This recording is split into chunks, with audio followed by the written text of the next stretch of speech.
good time to start. So, well, we are just waiting for one more person, right? It's 4 o'clock. Is Adam Gallagher on the line? Yes, I'm here. Adam, how are you? I'm doing good. How are you doing? Can't complain. Well, that's good. Good to hear all those voices. Well, it's 4 o'clock. I'm going to call the meeting of TED Joint Review Board for August 11, 2022 order. And the first item is the approval of the minutes.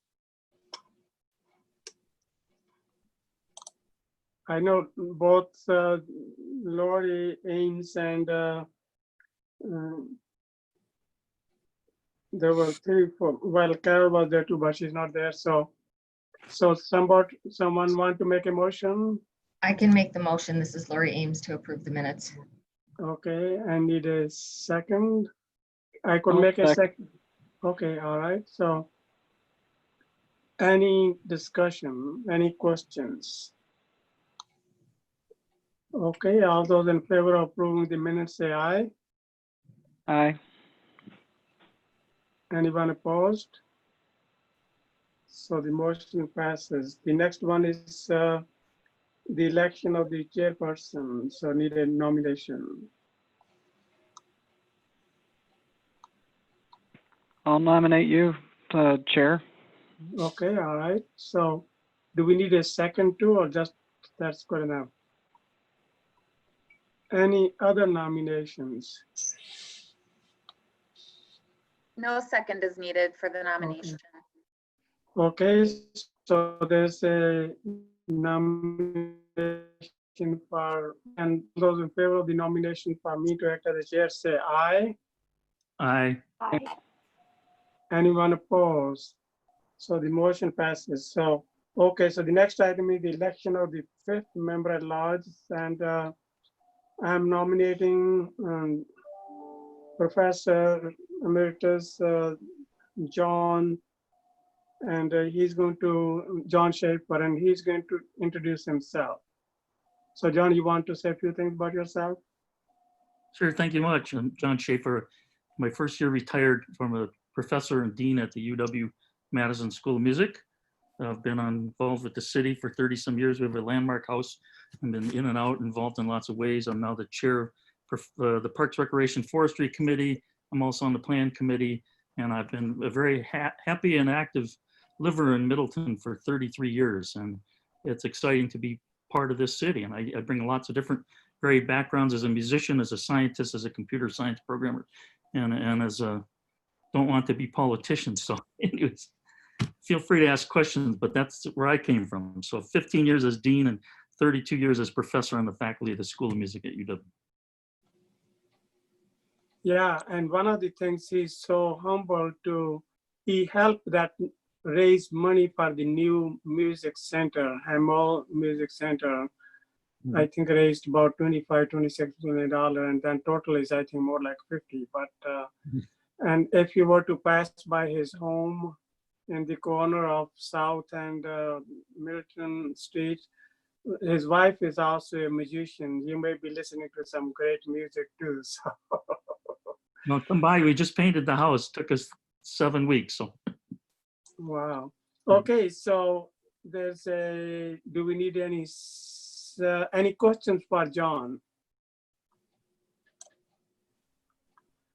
Okay, then all those in favor of the motion to elect John Schaefer as the 5th person at large, say aye. Aye. Aye. Anyone opposed? So the motion passes unanimously. Now we are on the review of TED annual reports. That's the item number 1 is the annual report for TED City. Is it going to be, who is presenting that, Abby? Oh, that's the Bill Burns. Oh, there he is. Hi, I Bill. can take that, Bear. Hello. Hello, everyone. Thank you. Just really quick, Bill, I realized I forgot to let everybody know that this meeting is being recorded. Go ahead, Bill. Yeah, I'll be fairly brief unless there are questions, but this is something that we need to do annually, is provide our annual report to the Department of Revenue, and wanted to go over that and give an opportunity for questions. I'm actually going to bring up the TID 3 report first. There we go.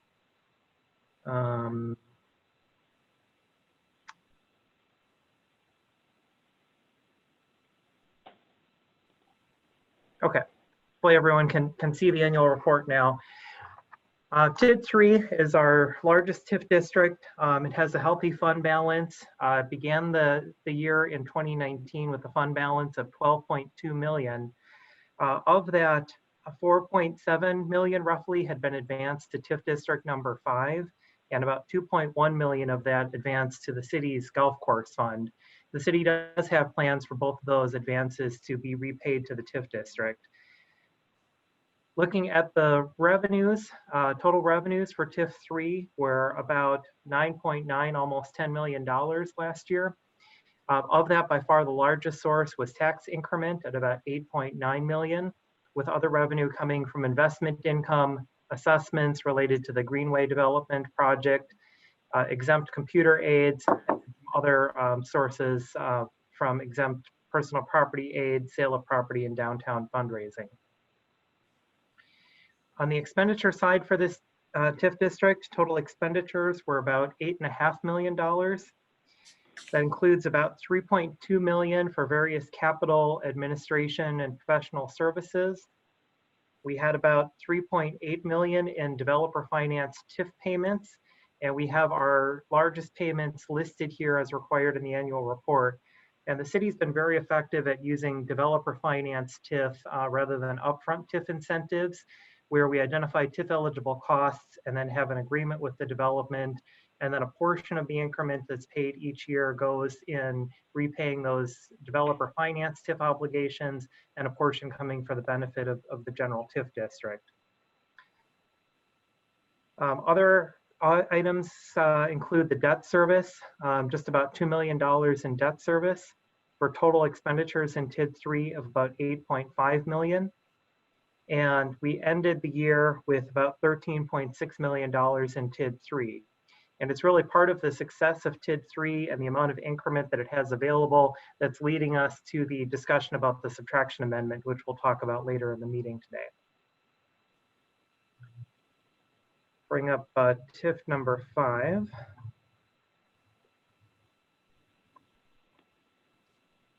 Okay, looking at the TIF 5 annual report, TIF 5 was created in 2009, just prior to the recession, and therefore got off to a slower start and has not had as much development activity as in TIF district number 3. TID number 5 has been in an overall fund balance deficit for the past couple of years and has started at a deficit of $3.9 million. Because of those advances from TIF district number 3, there is an available cash balance in TID number 5 of about 800,000 at the start of 2020. Looking through the revenues, annual revenues for this TID is about $1 million.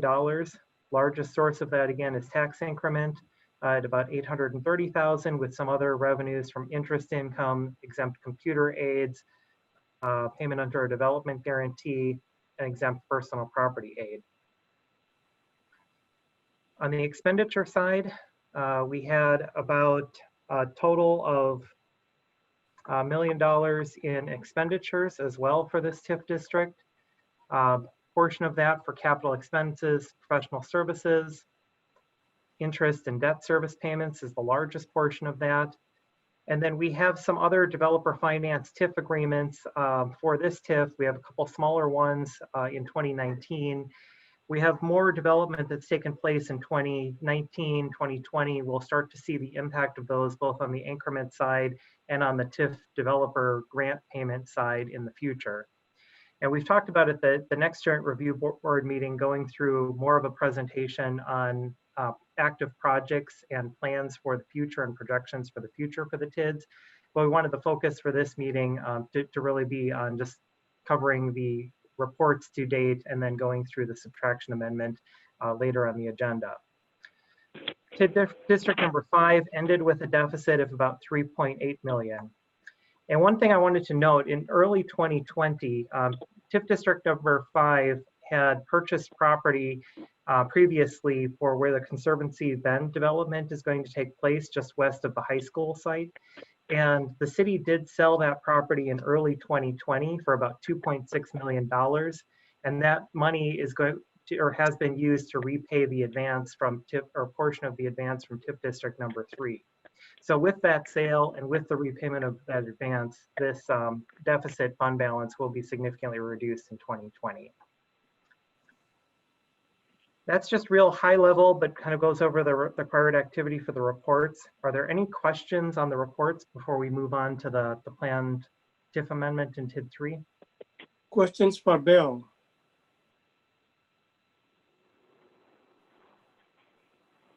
Well, looks like everybody's happy. So do we need any motion to accept, or just this is mainly for the information?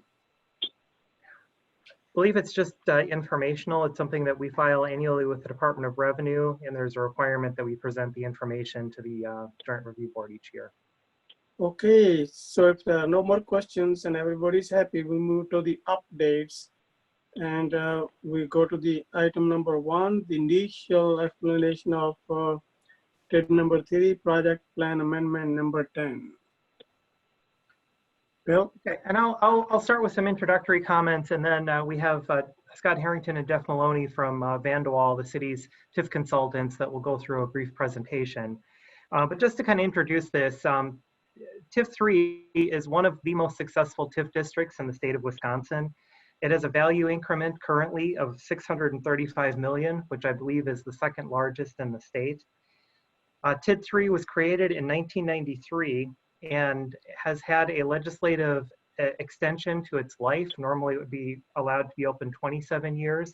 And with that change that was made several years ago, the required closure date is in 2030. And because of the long life and because of the success of the TIF district, the city has used several subtractions to reduce the value of the TID and return value to the tax base and to the other taxing jurisdictions throughout the process, rather than waiting until the district completely closes. There's been 4 TIF subtractions to date that have already returned about $340 million to the other taxing jurisdictions. And what we're bringing to you for consideration today is another TIF subtraction that would take about another $130 million out of TIF District number 3 and make that available as part of the general tax base. As we started planning for this, the opportunity really presented itself as we've had some larger projects that have received developer finance TIF incentives and now have been fully repaid. So we have no more need for the increment to go towards those developer finance obligations. The largest of those is the Spectrum development, which is completely paid off this year.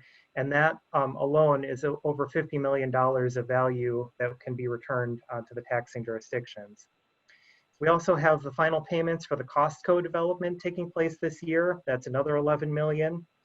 And then we went through and looked for other properties that are in the TIF district that have fully developed or where we don't anticipate redevelopment being likely in the remaining life of the TIF district, and tried to identify as many of those as possible to pull things out of the TIF district, still keep the borders contiguous, and still we anticipate that there'd be plenty of revenue to provide for additional projects going forward, but that allows us to gain the benefits of those and share the benefits with the taxpayers early.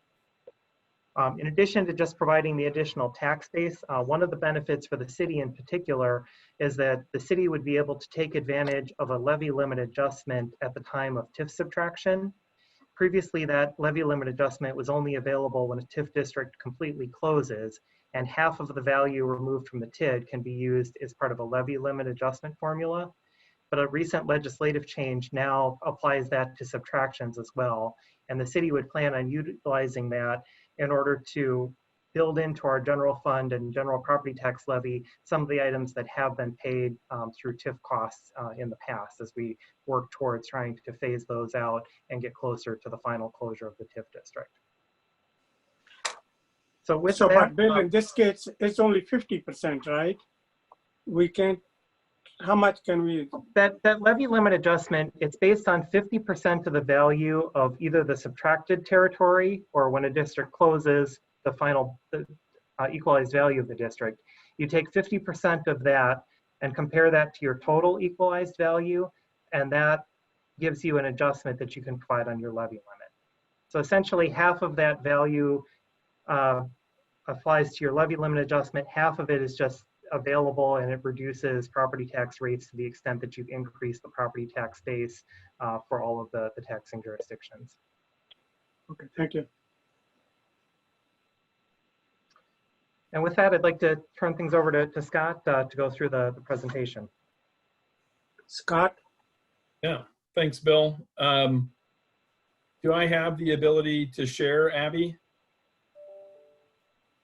You should be able to share your screen if you just Okay, hover on the bottom, and if you see the green share screen, I think you should be able to. all right. Are you seeing a PowerPoint? Yes. Okay, great. And I've got two screens, and so it's showing up on the one on my left. So if I keep turning my head, you'll know why, because I'm looking at my screen. Just have a couple of things to go over, and really just more of a summary similar to what Bill had just discussed.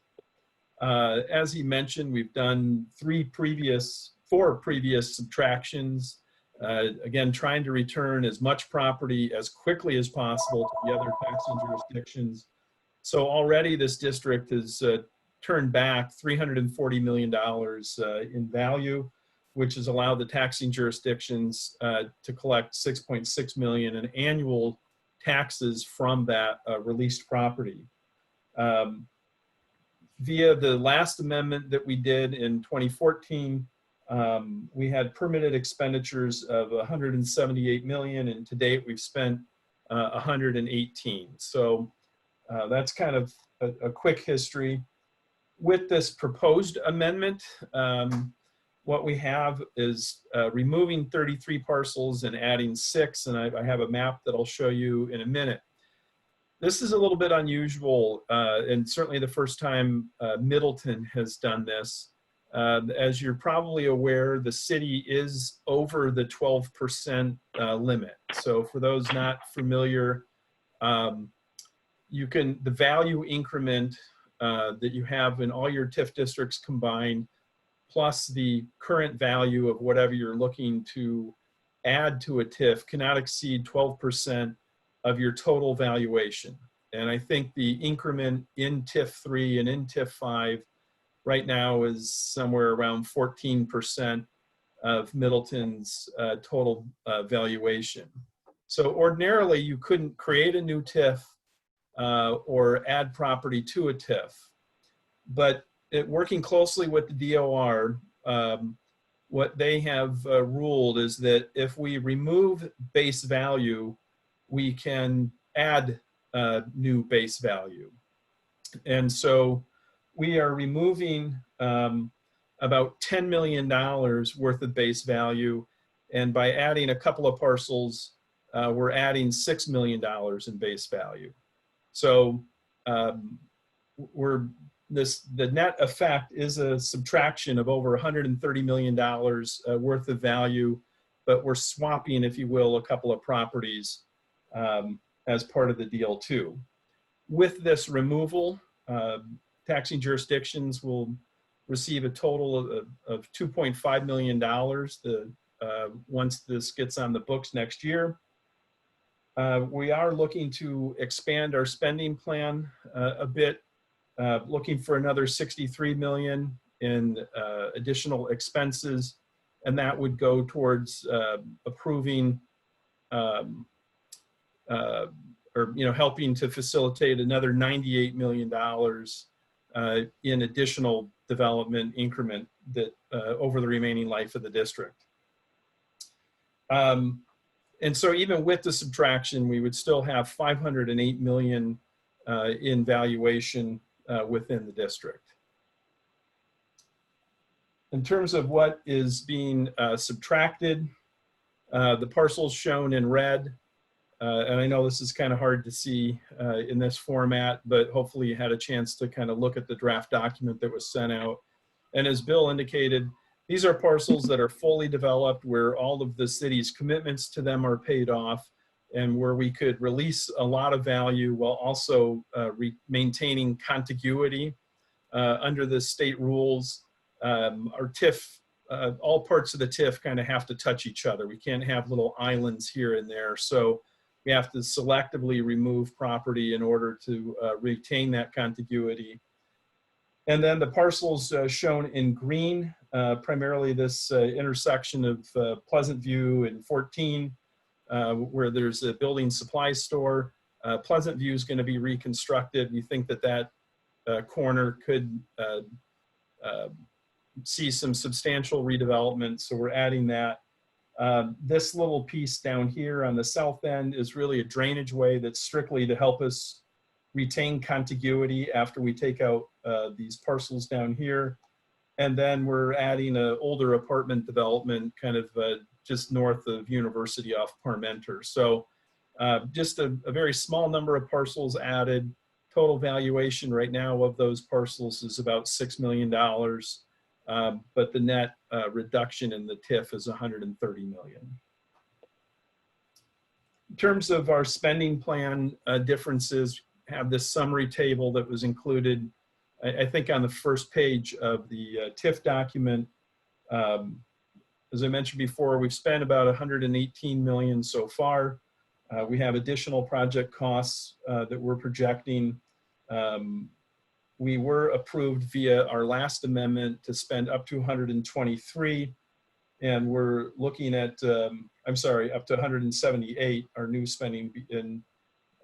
So total increase in expenditures would be another 63 million. So this is just, again, kind of a quick summary of what's been approved, what's proposed, and the difference between what the JRB previously authorized versus what we're seeking through this amendment.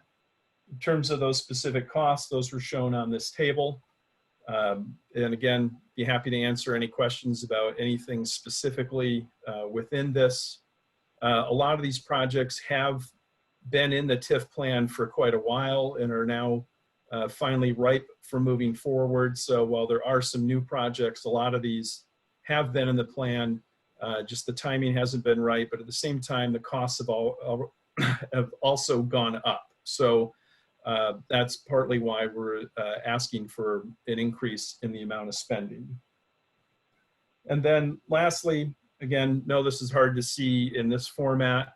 This is a summary of a table that was provided at the end of the document, but this basically shows potentially up to a $15 million fund balance at the time that we would close the district. So even with the increased spending, with the projections that we have of developable parcels or parcels that are ripe for redevelopment, we still see a positive cash flow in the district and within the time period that the legislature had extended it. So that's a very quick summary. Just before we go, and I'll be happy to answer questions, but one thing we want to do is nail down a date for the formal Joint Review Board meeting that we're looking for at sometime in September. Currently, the City Council is expected to act on the amendment on September 1st. Our public hearing with the Plan Commission is on August 25th. So somewhere mid to late September, we'd like to reconvene the Joint Review Board for final review and action on the amendment. So with that, I know that's a lot to throw at people. Hopefully you had a little bit of a chance to review the document before the meeting, but I think between Bill and Abby and I, we're happy to answer any questions. Oh, Mayor, you are muted. Okay, let's start with the date and then we go to the questions. What is best? Abby, you have some dates in mind? I do, yep. So because of the requirement for the city to post a Class 1 hearing notice for the Joint Review Board meeting, as well as publication 5 days in advance of the meeting. It looks like from our schedule that Vandewall put together, they were hoping that the meeting could take place sometime between September 15th and September 24th. I have 2 dates that I know are clear on the city side, and those are Monday, September 21st at 4 p.m. and Tuesday, September 22nd at 4 p.m.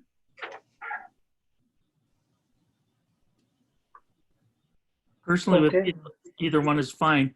I have Parks and Plan Commission both evenings. So I'm around both days. Okay, thank you. They both work for me.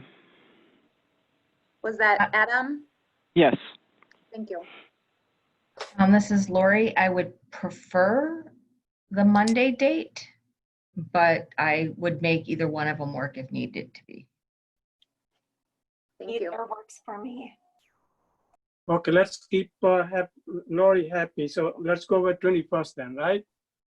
Yes, and I can send out an Outlook calendar with the Zoom meeting. Okay. All I'm right. also available on the 21st, so that's fine. Okay, good. So I'm going to start with some questions, and well, I give you the chance to ask first, and I will ask mine. So, okay, Lori from MATC, Madison College. How about that? Let's start with you. So, you are muted, so. You're mute. Sorry, I have no questions. Wow. Okay, Lori Ames. She's thinking. I'm good. Adam. I'm good. Okay, well, I'm going to begin then. So the parcel which we are adding, so I can see the, I can see number 1 and 2, those are really wonderful. I think if we can get something going there, sooner the better. I think they need to be worked. And I can, this little 0.16 acres, number 3, okay, I can see what that is.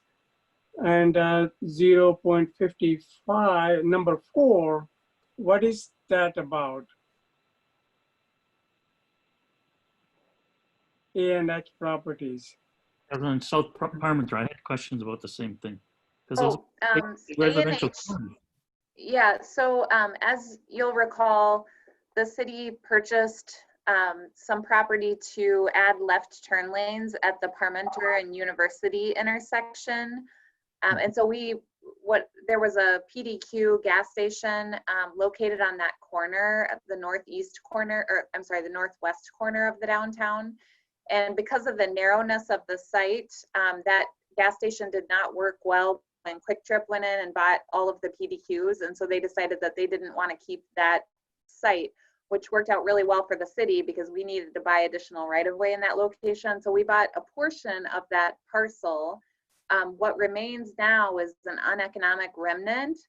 But what we have learned is that there may be interest in combining that uneconomic remnant with the property to the north of there, which is some apartment buildings. There's a possibility that, that could be a redevelopment opportunity, kind of keeping in line with what the city wants to see from a planning standpoint in the downtown with like a 0 lot line, possibly a mixed use development. And then we were also interested in adding the city-owned property nearby, not because we would anticipate, using TIF to incentivize private development on that property, but because there are some surface parking lots located there. And so one opportunity might be to help incentivize a private redevelopment on that corner, which is going to be really challenging for a developer to make work. Might there be an opportunity for the city to help with some parking on the city-owned property if a redevelopment were to take place on that corner? Okay. So how about number 5? That's 5 and 6. 6 is nearly 4 acres. Which page are you on in the amendment, Mayor? Pardon me? Which page are you on? This is the table 1, the parcels to be added. I think it's page 3. Yeah, thank you, John. Boy, yes, page 3. Got him on this committee. Thank you. Yeah, parcel 6, I can answer that. That's the Okay. Greenway connection on the south. And as Scott indicated, that's just being added to maintain contiguity of the district with the other subtractions that are taking place in that southern area. And how about number 5? Where is that 1.2 acres? And what do we plan to do with it? It's owned by the city. That's the one that Abby was just referring to. Yeah. Oh, that's okay. no, that was the one which she was referring to. That was 0.55 acres. I thought that's 2002 farmland to 0.16. That's Langy. That's what city will be owning. I think Oh, the well. 1.2 is the CDA owned property, the parking lot between the fire station and the former PBQ. Okay, all right. And the Deer Creek outlot, that is again for connectivity then, right? Number 7. Yes, that's correct. Okay. Okay, so any questions about the parcel to be added at this time while we are on this page? No, it answered my questions. Okay, all right. So there are other questions, I guess. So we are adding about $1 million for the airport thing. I know it's going to become, they're going to be hearing. And so what are we doing with that? Yeah, that's just actually a carryover from the other project plans that we've had for the city. That 1 million has appeared in all of those related to the airport improvements. Is that what you're talking about? Yeah. Okay, so it is just the carryover. Okay, I know it's going to get Yeah. into And Mayor, problems. I think, if we were to develop a new hangar site at the airport, it would be very helpful to have that for matching funds. Well, so Mike, it may be, you know as well as I do. So let's, we got some time to think about it. So don't want to create a big controversy or nothing. So Right. now page number 10. So we are adding the capacity of Airport Road and Damming Way. How would you add the capacity to Airport Road? Where is the space? I can answer that, Mayor. This is Jeff. Just like we Okay. did on by ETC, where we added turn lane capacity in the median. Oh, okay. There might be a new business that goes on there that needs a new curb cut, and then the TIF would pay for that, per usual. Okay, so that's quite a bit of money there, huh? Yeah, that's a carryover too. And remember, the money can be moved. Okay. Well, we better be ready to explain it. So, and how about the damming way? What are we doing with the damming way? It'd be the same thing. Gives us the option for turning improvements or any lane or stormwater improvement related to it. Okay, but it's not adding another lane or doing any of those then. Okay, all right. So let's see. Now this is page number 12. There's a, if at all possible, and this is for Bill, I would rather like that we should save money for the Pleasant View Road rather than borrowing almost $21 million, right? And then paying the interest of 3.4 million. So we have the money in step 3. Can we manage that, Bill? Well, how we would look at that is as we get closer to the construction date, see what we have available in the TIF district. And if we have available funds from cash on hand, we could reduce the amount of borrowing so that we don't need to borrow for more than we need. Based on the projections that are included in the project plan, we are anticipating that we would need some level of borrowing for that project. That is a $20 million project. So, if we were to be looking at trying to save up that amount of cash, it would really limit the other projects that we can do in the TIF district.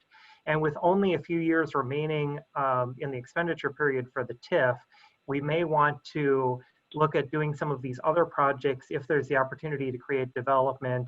And then if we need to, we could borrow for Pleasant View Road and repay that over the remainder of the district. The other thing to consider, at least right now, is interest rates for municipal tax exempt debt are at historic lows, and we'd be borrowing for a relatively short period of time, so the debt could be repaid in the remaining life of the district.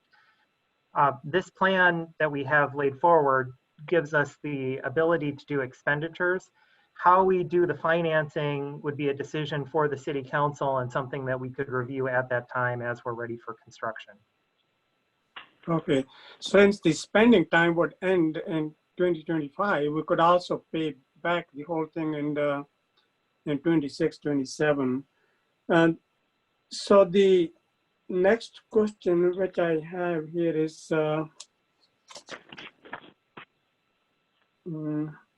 we are giving economic development incentive, that's 46 million. I went through those details. There's a lot of detail of that. Any other questions? Anybody has other questions which need to be answered? I guess we can ask at the next meeting as well. These were the big ones. I would like that development in the corner of Pleasant View and Highway 14. That would be a great, excellent thing for the city and the area. And I know at one time some Google batteries was planning to come there. If we could get any of those high-tech companies, that would be awesome. Is this Sorry, this is go ahead. where the lumber company is, right? First Supply? Yep. Are they vacating that lot? Or planning on?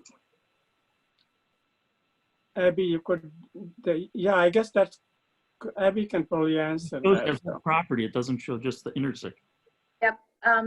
The ProBuild site is still currently occupied. I just went by there a couple of days ago, and it actually looks like they're using the site more heavily than they were previously. Yeah. But the property is owned by a company that is headquartered in Texas. And we have heard that they might have some interest in a redevelopment. So I'm not sure if, you know, ProBuild is looking for an, really the goal here would simply just be to keep our options open in case the property does redevelop. The city, of course, you know, we wouldn't be able to force anything to happen on that property. It would simply be a matter of keeping our options open by adding it to the district in case they decide that they'd like to redevelop. Sure. I know they tore down about a quarter of their buildings over the last 6 months.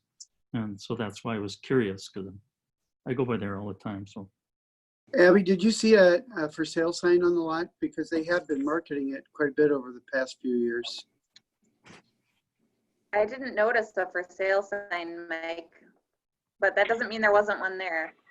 I noticed that they had put up a bunch of new signs for their business, but I didn't see a for sale sign.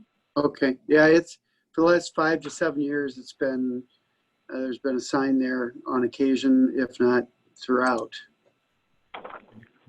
So once they know it's getting into Tiff, I wonder if the value will go up quickly. Yeah?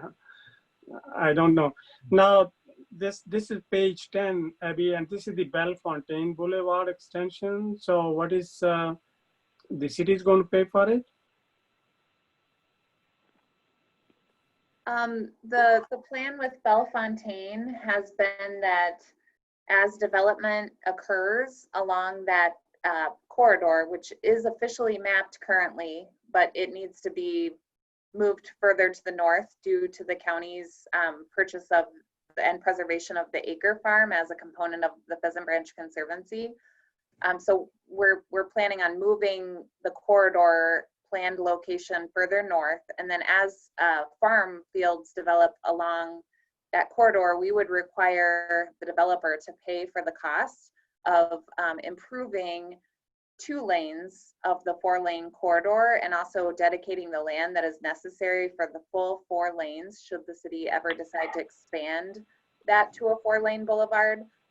There have also been discussions about the possibility of keeping that a 2-lane road, but having a very wide bike corridor that would connect the northern part of the city eventually, east to west, long-term planning. There's a very small segment of that planned corridor that is within the TIF district that we would expect to see develop as, you know, high-end commercial property or possibly office. And for that small segment of road that is within the TIF district, that possibly could be paid for using developer finance TIF increment. So that's definitely the high road, and that's the between Schneider Road and High Road, right? The part which is not developed right now, is that the part then, which is in the TIF district? It Yes. will be from Parmenter going up to where the Belle Fontaine ends now, right? Yes, yeah, it would connect just from Parmenter Street east to the edge of the TIF district. That's the portion that we've really been talking about as possibly being TIF eligible. Okay. At least at this. Okay. Well, any other questions which you might have? I guess we will read through more, and we'll have a chance again next time. It looks good. Good job, everybody. It's been fun, good learning experience. Okay, well, any other questions or comments? Otherwise, we got the date. We got other items as allowed by law. Anybody want to discuss anything within the law? No. Okay, I guess you guys are awesome and need a motion to adjourn. I'll motion to adjourn. I'll second. Okay, motion by Adam and second by John John Schaefer. Schaefer. Any, well, all those in favor of the motion say aye. Aye. Okay, anyone opposed? So we are adjourned, and we will be looking at 21st of September. And Abby will send you all the relevant papers and come up with, bring all your questions. And well, with this subtraction, we are actually, MATC, the county, and everybody's getting money. So that's not a bad thing. So $2.65 million. So I think, so time to celebrate. So, well, actually find ways to use that judiciously as well. So, Right. okay, we are adjourned and have an awesome evening. See you You too. later. Thanks, everybody. Thank you, everyone. Good night. Right. Bye-bye. Thank you.